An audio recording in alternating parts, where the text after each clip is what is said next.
Hi, this is Regina Y. Favors coming to you with a rebound relationship series titled Understanding Relationship Failure 10 Reasons. This is going to be a collective lecture, and it is divided into multiple videos. So you will need to listen to the first part, the second, the third, and so on. So, understanding relationship failure is important because if you don't take the time to self assess what went wrong with the relationship, you are doomed to repeat the same types of mistakes. Understanding relationship failure also points to the fact that most relationships fail oftentimes with our contribution, but it could also be that you just really chose the wrong person, or the person was just not ready to be in relationship, or the person could have chosen you as maybe a fallback plan until they were able to marry someone else. So I want you to take some time to listen to the full series. If you have any questions, please leave a comment and I will respond. Also, take some time to hit the subscription button and then hit the notification bell if you are interested in further videos. Thank you for visiting the channel. So this lecture is subject to fair use. So I will be commenting, criticizing, teaching, and pursuing scholarship using this lecture. So reason number 3, sexually motivated. It is a performance goal orientation adopted. We're going to talk about the difference between a learning goal orientation and a performance goal orientation. Learning goal orientation, people often pursue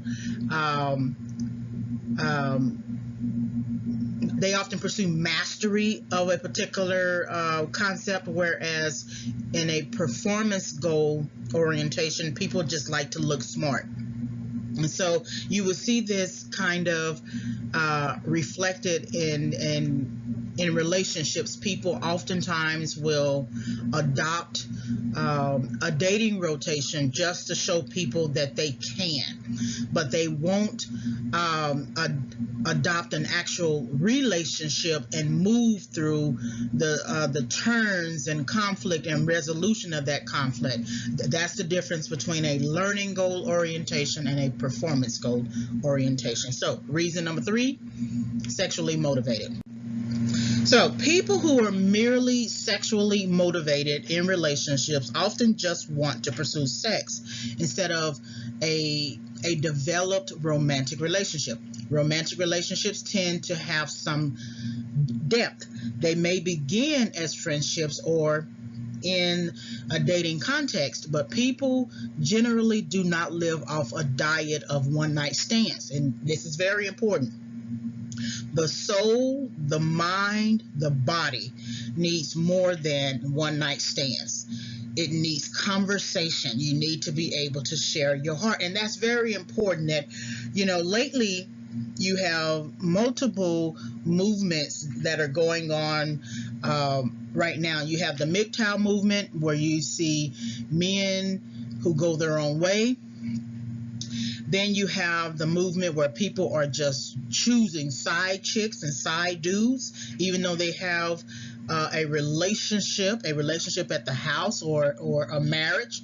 You have people leaving the marriage market, still married, leaving the marriage market and entering the sex market by actually dating, and then returning to the marriage market when things don't work out. And then you have a lot of people who are adopting a dating rotation. So it may be one person who has 4 or 5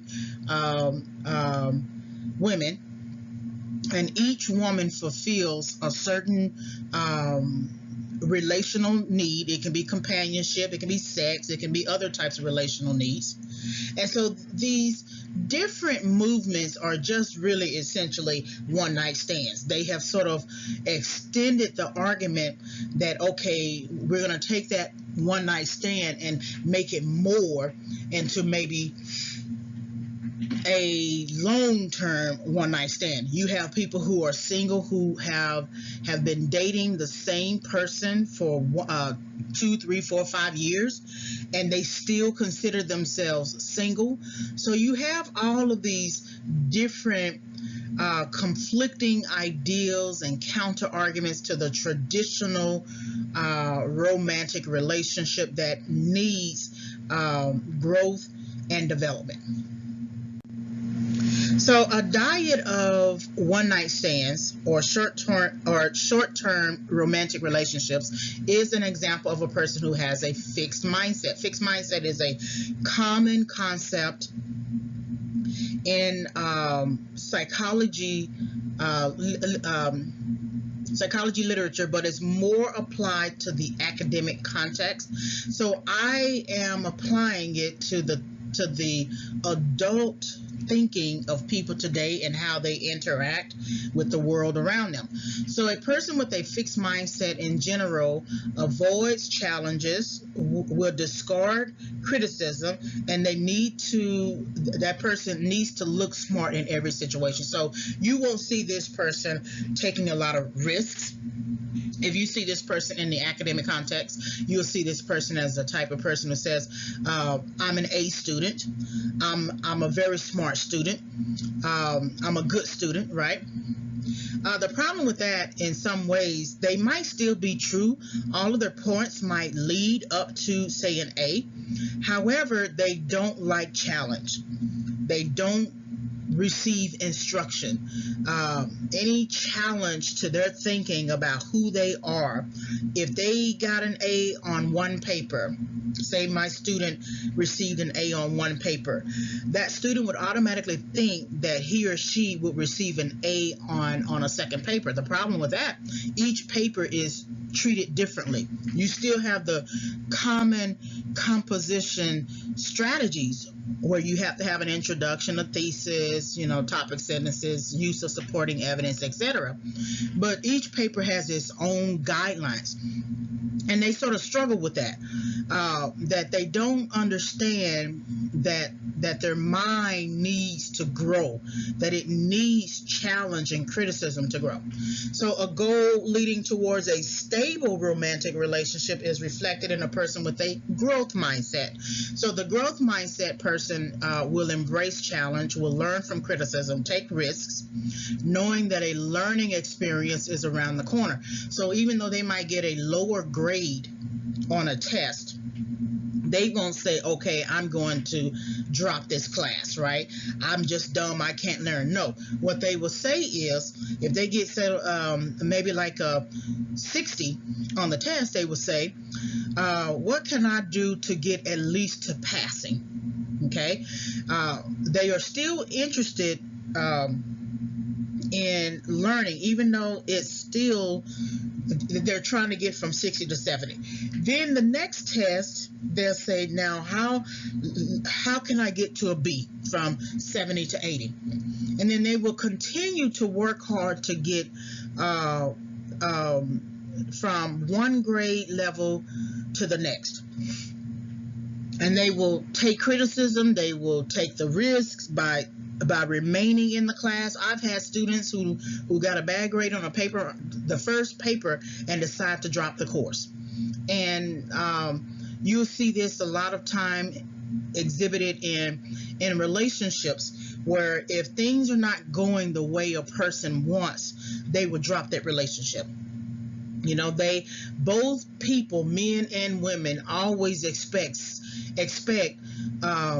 to have the very best in relationships. That reflects a fixed mindset, because there's no such thing.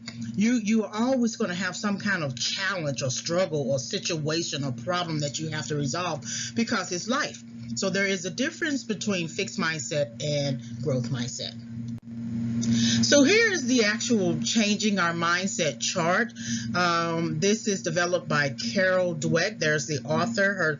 Her title is Mindset, the New Psychology of Success, How We Can Learn to Fulfill Our Potential. And the book is more along the lines for those students, K through 12 students. But I think we can also apply it to our everyday adult lives, because it is fixed mindset, growth mindset, how we work through problems, how we handle conflict. I have said in previous audios that if you are engaging with a partner who does not handle conflict, who always has to yell and cuss and throw things and cry and pout,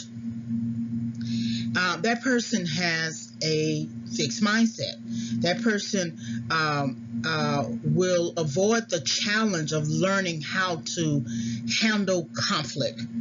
That person will ignore constructive criticism about their behavior. That person will feel threatened by the success of others, and they will plateau early. So, but if that person had a growth mindset, they would embrace the challenge and persist in the face of setback. Getting upset and letting someone get you off center is a setback. So then how do you now address someone getting you off center? How do you address something like that? First of all, you want to look at the relationship with that person. Is that relationship a toxic relationship? Is this a cycle that you all go through? Every time you turn around, you are in conflict. Okay, well, that is a little telling. You may have to reassess whether or not you stay in that relationship. I mean, you cannot run from everything, but you cannot always have the same conflicts come back around as if you both are hamsters on the hamster wheel, just running around in circles. Okay, so growth and learning require effort. Learn from criticism. How can you improve?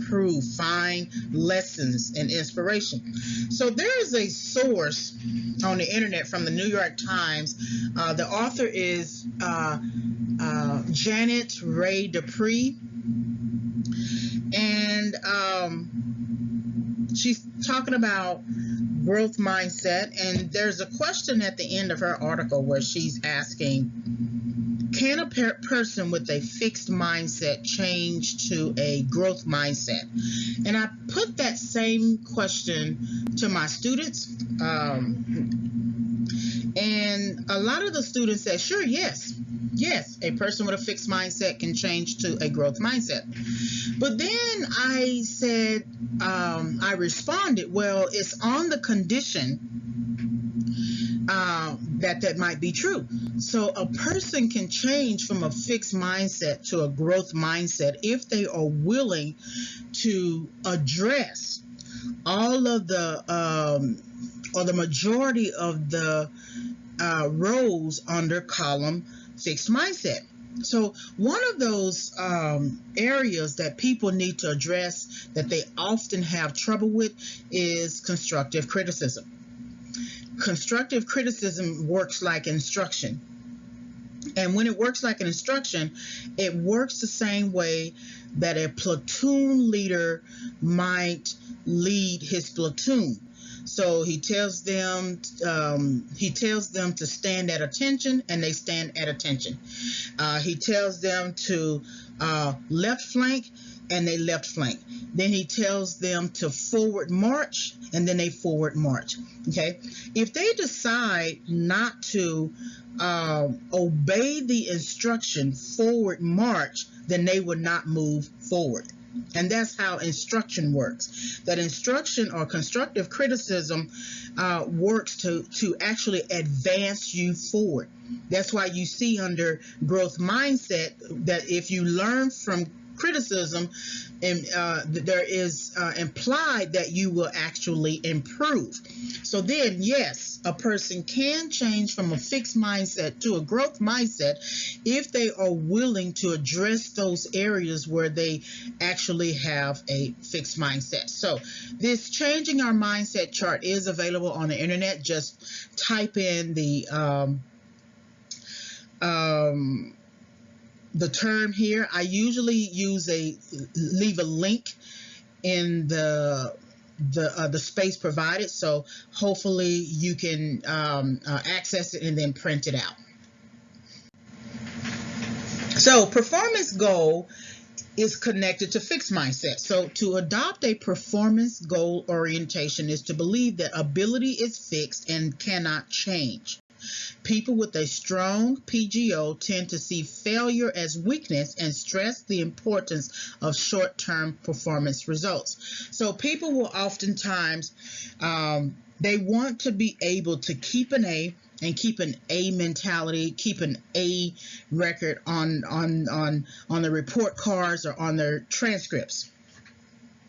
So they will stress the importance of repeating the same type of test or strategy to achieve short-term performance results. You might see this in, say, exercising, gym, where people will spend the majority of their time on a certain kind of machine because they want a short-term performance result. They also want to look like they are really exercising, right? So people with a strong PGO tend to see failure as weakness. So they don't want to increase the weight to sort of stretch the muscles, stretch the body. They will only maybe walk around a track and not push their body to run around the track for 20 minutes or something like that. They want the short-term performance result. They also want to look like they have exercised. So I don't have anything against someone who has gotten plastic surgery, but that basically is suggesting that they want to look like they actually exercise. It's a performance goal orientation. They walk around performing, so to speak, that they have lost weight in a more volitional way. Volitional refers to will, using their own effort, work ethic and effort and will to actually lose the weight versus lying down on a table and getting surgery. And again, I'm not criticizing or whatever. I'm quite sure if I had money, I might do the same thing. However, I do value more going out and walking and exercising in that way. To choose only short-term relationships is to guard against the potential of failure. If a relationship does not work out, then the person can attach value to the probability of some that work and some that do not. However, this suggests a value of quantity over quality. You do not learn anything in short-term context. So that's why you see people today adopting a dating rotation. They look and think like they are productive because they have the many, but they all actually reflect just activity over productivity. They just have quantity over quality. That the quality relationship is the one that you stay in, you stick it out, you work it out, and you move beyond obstacles and hindrances. Now, I'm not saying that you need to stay in a cheating relationship, because in my situation, the person was cheating and adopting cheating as a lifestyle. So he never planned to change. Even though he is married to someone else, I still hear reports of him cheating, because cheating is his belief system. A learning goal orientation, by contrast, is the belief that abilities are malleable and can be developed. LGO is frequently referred to as a mastery orientation or a willingness to work to develop. So there are certain things that you need to master. I mean, you can't master everything, but like I tell my students, that you should be pulling A's in your major. You may take other general education courses and electives and get an A, a B, a C, but you say that you want to major in a particular major, and you are only getting C's in that major or B's in that major, you should be pulling at least A's in your major. That means that takes time to sit down and read your work. We used to call majors, we call them disciplines, that you need to become very disciplined in the concept of, say for me, I teach English and now I want to also get into psychology. Developing these audio lectures contributes to me becoming or pursuing a mastery orientation. It's not the many things you do, it's the one thing that you focus on and develop and grow from. You will hear even billionaires say it is the one thing that you go after, not the many. So romantic relationships require learning. That's why people don't understand that. They think that just because they are in a relationship, they are in a relationship, and they're having sex and they're getting cooking and cleaning, and they occasionally go out to eat. That's all there is to do.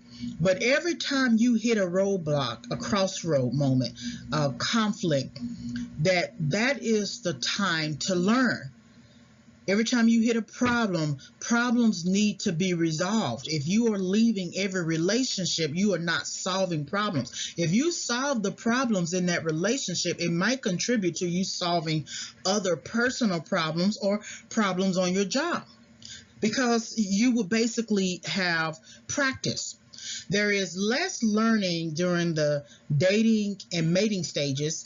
Zeal about the relationship is the motivation for continuing the romantic relationship. So people will continue their relationships as long as they are happy.